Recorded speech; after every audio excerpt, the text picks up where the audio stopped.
Nasa madawag na kagubatan si Florante habang nakatali sa isang malaking puno. Nananaghoy siya at dumarating sa labis na paghihirap na dinaranas.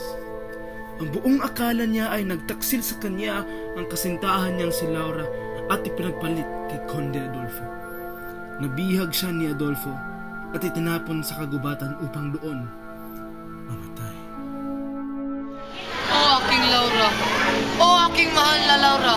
Bakit napakasakit na ikaw ay nagtaksil? Mahal na mahal kita, Laura. Sa kabilang dako naman ng gubat ay naglalakad ang hererong Moro na si Aladin. Siya ay sawing palad din dahil sa ginawang pagtaksil ng kanyang ama laban sa kanya. Inagaw nito ang nag-iisang babaeng mahal na mahal niya. Sa kanyang paglalakad ay nakadinig siya ng isang panaghoy. Kaya naman nagmadali siya upang hanapin kung saan nanggaling ang mga sigaw na iyon. Florante!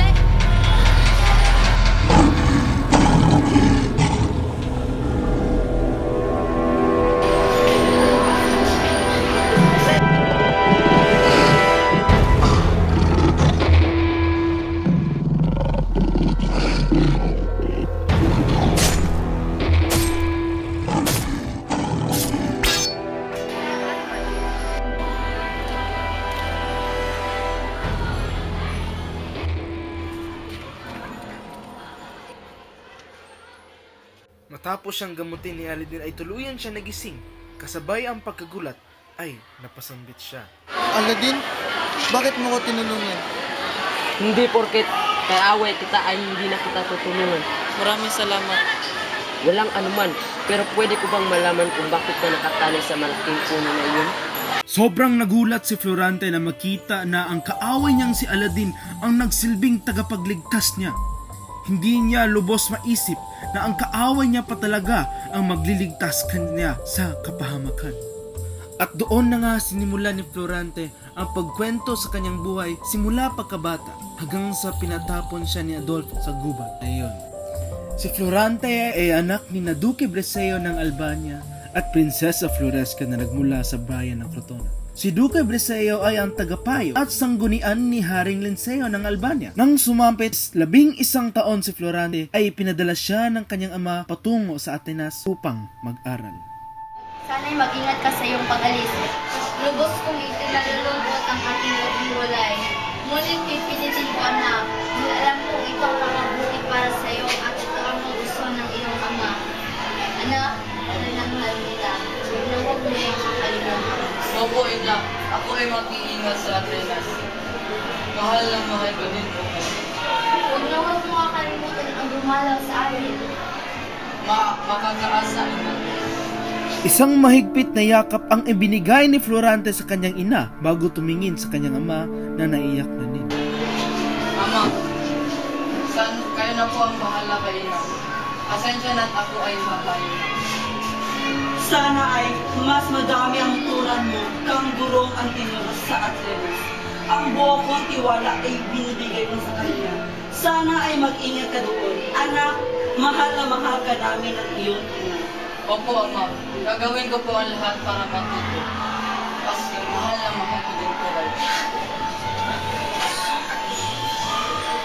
Kahit masakit sa loob ni Florante na umalis, ay umalis pa rin siya patungo sa Atenas.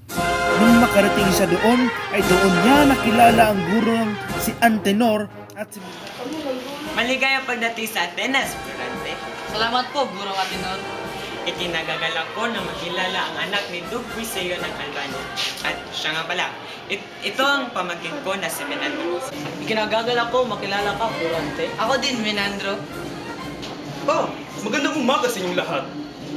Ito nga pala si Adolfo, ang anak ni Conde Salento. Kinagagala kong makilala ka, Florante. Ako din, Adolfo. Siguro na may kilala mo na ako dahil katulad tayong taga-Albania. Oo naman, kilala na kita. Umaasa akong maging mabuti ang samahan natin sa Atenas at Florante. Sa kabila ng lahat ay hindi lubusang mapaniwalaan ni Florante ang uri ng kagandahan ng asal na ipinakita ni Adolfo. May kung anong lihim na gawi si Adolfo na ririm si Florante at sa tingin niya ay may gayon ding pakiramdam sa kanya ito. Lumipas ang mga araw at naging bihasa sa pag-aaral si Florante. Sa loob ng 6 na taon ng pag-aaral ay naging dalubhasa siya sa lahat ng kanilang asignatura. Naging dahilan upang manguna siya sa klase. Napag-uhusay mo, Florante. Napakahusay. Salamat po, Gurong Atenor. Kung hindi dahil sa iyo ay hindi ako matututo. Ay hindi. Dahil sa iyong katalinuhan at kasipagan ay ikaw ay dyan ka natuto. At isa pa, masaya ako dahil ikaw ay nangunguna na sa klase. Ang galing-galing mo talaga, Florante. Ang husay-husay pa. Salamat, Minandro. Ang galing-galing mo talaga, Florante. Nangaan talaga kita. Salamat din, Adolfo. Hindi mawala sa mata ni Antenor ang saya dahil sa pagkamanghas kay Florante. Si Menandro naman ay masaya din para sa kaibigan. Ngunit, sa kabila ng pagkaaliw nila Antenor at Menandro sa nakamit ni Florante, ay may lihim na galit na nag-uumapaw sa buong katawan ni Adolfo. Napag-iiwanan na siya sa klase dahil kay Florante. Isang araw habang naglalakad si Adolfo, ay may nadinig siyang usapan ng mga mag-aaral. Dito na si Florante!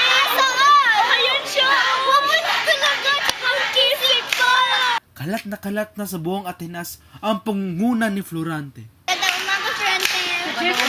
Pasensya na, nagmamadali pa sa iyo. Sige. Mas naging popular siya kaysa kay Adolfo at si Florante din ang kadalasang sabambit ng mga guro. Alam mo ba, kung may pagustuhan si Florante, sigurado ako na yun. Ako talaga yun! Alam mo ba, parang nag-iwan na si Adolfo. Siguro dumating si Florante. Ang bobo niya kasi. Oo nga, ang kawawa na naman siya. Kawawa. Anong kawawa? Muling sumiklab ang galit ni Adolfo. Hindi ako ang kawawa. Sadyang sip-sip lang talaga si Florante sa aming guro. Pasensya na po, Adolfo. Malis na kayo. Opo. Sa isang dula-dulaan sa trahedya ay kabilang sa mga tauhan sina Florante, Adolfo at Menandro. Sa isang bahagi ng tula ay naging totoo ang ginawang pakikipaglaban ni Adolfo kay Florante. Florante! Alam mo, simula kong pumunta ka dito ay naagaw mo ng lahat sa akin! Nagtataka na ang lahat dahil iba na ang sinasabi ni Adolfo sa dialogo ng dula. Ha! Anong ginagawa mo, Adolfo? Nababaliw ka na ba? Malis ka dito at tumahimik ka, Minandro! Nababaliw ka na nga! Nabigla ang lahat sa inaasta ni Adolfo, kaya naman inawat na rin ng mga estro. Dahil sa mga hindi inaasahang mga kaganapan, namatay si Prinsesa Floresca.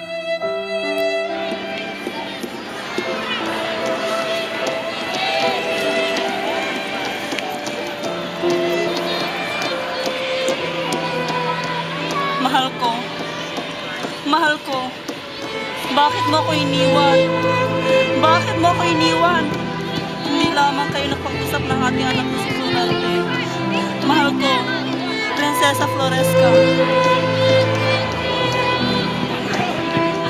Nang nalaman ni Florante na kanyang pinakamamahal na ina ay namatay, siya ay umuwi sa Crotona. Anak, salamat po. Opo, Ama. Nakauwi na ako. Huwag na ho kayong mag-alala kay Ina. Nasa mabuting lugar na siya. Magandang araw, Duk Buseo. Ako po si Minandro at ako ay nakikiramay sa pagkawala ng iyong minamahal. At siya namang dumating ang embahador ng Crotona, dala ang sulat mula sa hari na humihingi ng saklolo. Pasensya na po sa istorbo, pero may sulat po ang hari ng Crotona para sa inyo, Duque Buseo.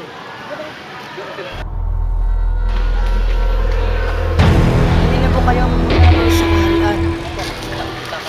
Ito na po si Duque Buseo at ang kanyang anak. Magandang hapon, Haring Liseo.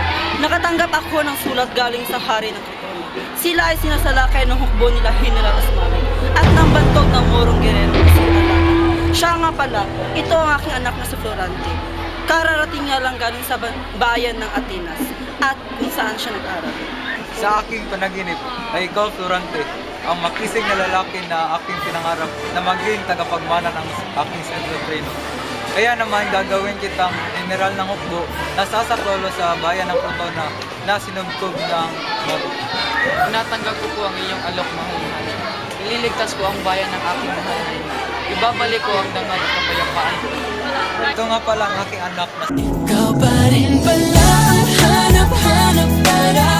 Magandang hapon, Laura. Magandang hapon din sa iyo, Florante. Ikinagagalak ko makilala ang anak ni Duque de sa'yo.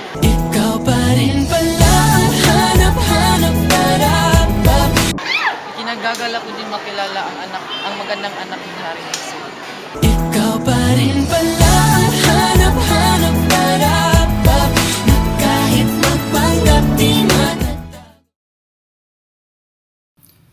Bago pa tumulak patong digmaan si Florante, ay nakilala niya si Laura. Agad siyang umibig sa prinsesa sa una pa lamang nilang pagkikita. Nagkaroon sila ng pagkakataon na magkausap na sila lamang dalawa. Nangako si Florante sa tapat na pagsuyo bagamat wala siyang maialay na yaman at kamaharlikaan. Ayaw ko mag-umalis ngunit pasensya ka na. Kailangan kong iligtas ang bayan ng aking mga. Ngunit huwag kang mag-alala dahil babalik. Pangako ko babalik. Mahal na mahal kita na mahal. Naiintindihan kita, Florante. Kailangan mo pumunta sa bayan ng Pilipinas. Kailangan mo ibalik ang kalayaan nila. Mahal na mahal kita, Florante. Hihintayin ko ang pagbabalik. Ipagdadasal ko ang kaligtasan ng patinagin sa iyo. Mahal na mahal kita, Florante.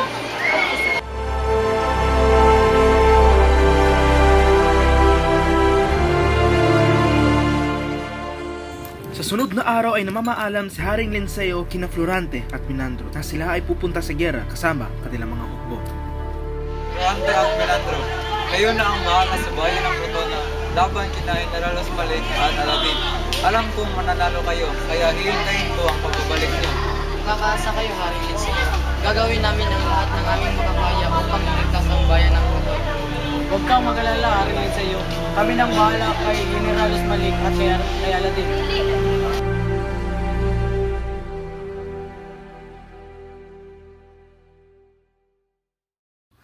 Sa kabilang dako naman sa Persya ay naglalambingan ang girerong Moro na si Aladin at ang kanyang kasintahan na si Flerida.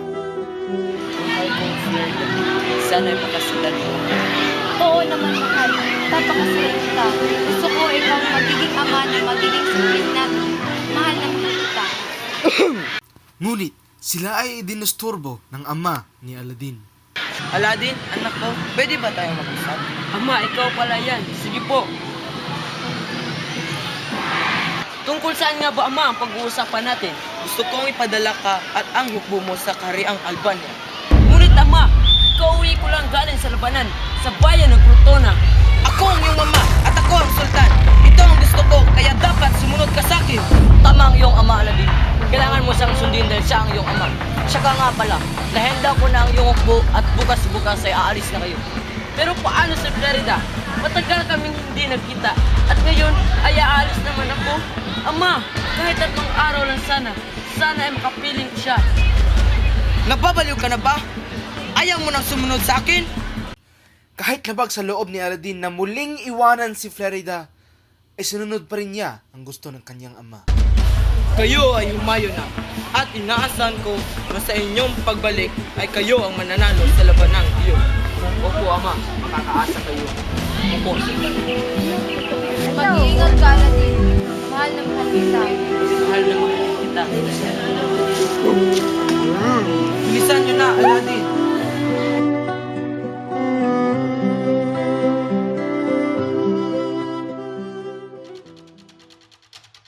Matapos ang ilang araw na paglalakbay ay nag-abot ang mga mandirigma ng Albania sa mga mandirigma ng Persya.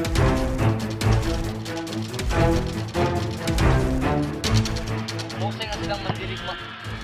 Oo, pero sa labanang ito, tayo ang mananalo. Umalis na kayo sa bayan ng Crotona, General Osmalik. Hindi kami aalis dito, Florante. Oo, hindi kami aalis dito.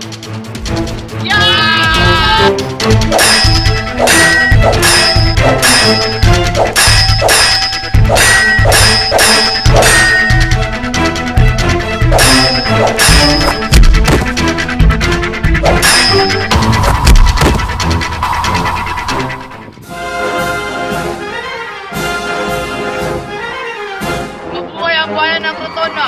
Mabuhay!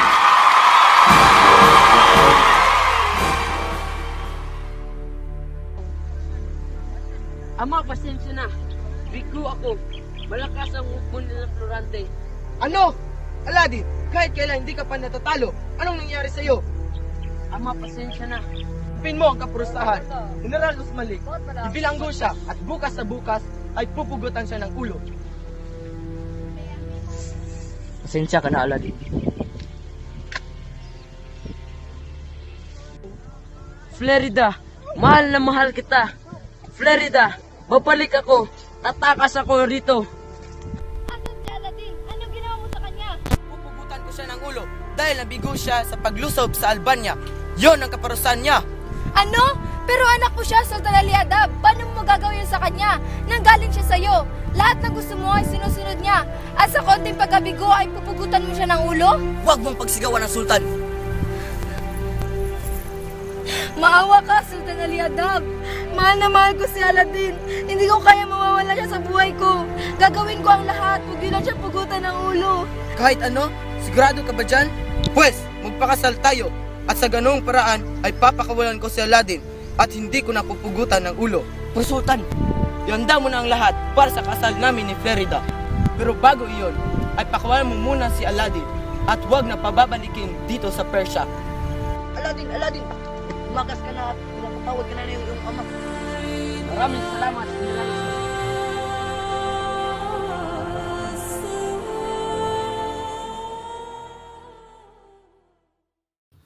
Sa pag-alis ni Aladdin sa Persia ay siya ding pag-uusap ni na Adolfo at Miramulin, ang hari ng Turkiya. Naipadala ko na ang banta sa bawat bayan. Papaalis na ang mga hukbo ni Florante. Maghanda kayo. Sa labang ito ay tayo ay mananalo. O sige, Adolfo. Ako na ang bahala sa hukbo nila Florante at ipapadala ko rin ang mga iba pa sa kaharian ng Albania. Sige, aasahan ko yan. Ay, sige, mauna na po ako. Matapos ang bakbakan sa Crotona ay umuwi sina Florante at Minandro sa Albania. At doon nila nakita si Laura na binihag ni Miramulin. Bitiwan mo ako! Bitiwan mo ako! Bitiwan mo ang sandata mo! Balik ka na! Kung wala ka nang maintindihan.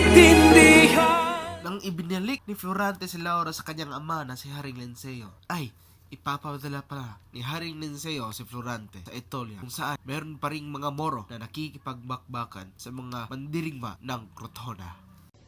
Pero ipapadala mo na kita sa bayan ng Etolia. Sige, papakasalan kita, Laura. Mahal na mahal kita. Mahal na mahal din kita, Florante.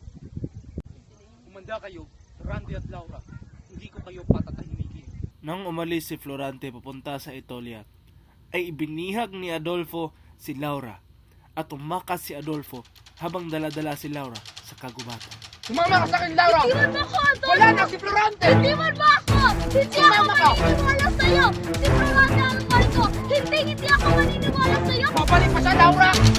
Nasa tuktok na sana ng tagumpay si Adolfo nang dumating sa Florida at kaagad pinana siya.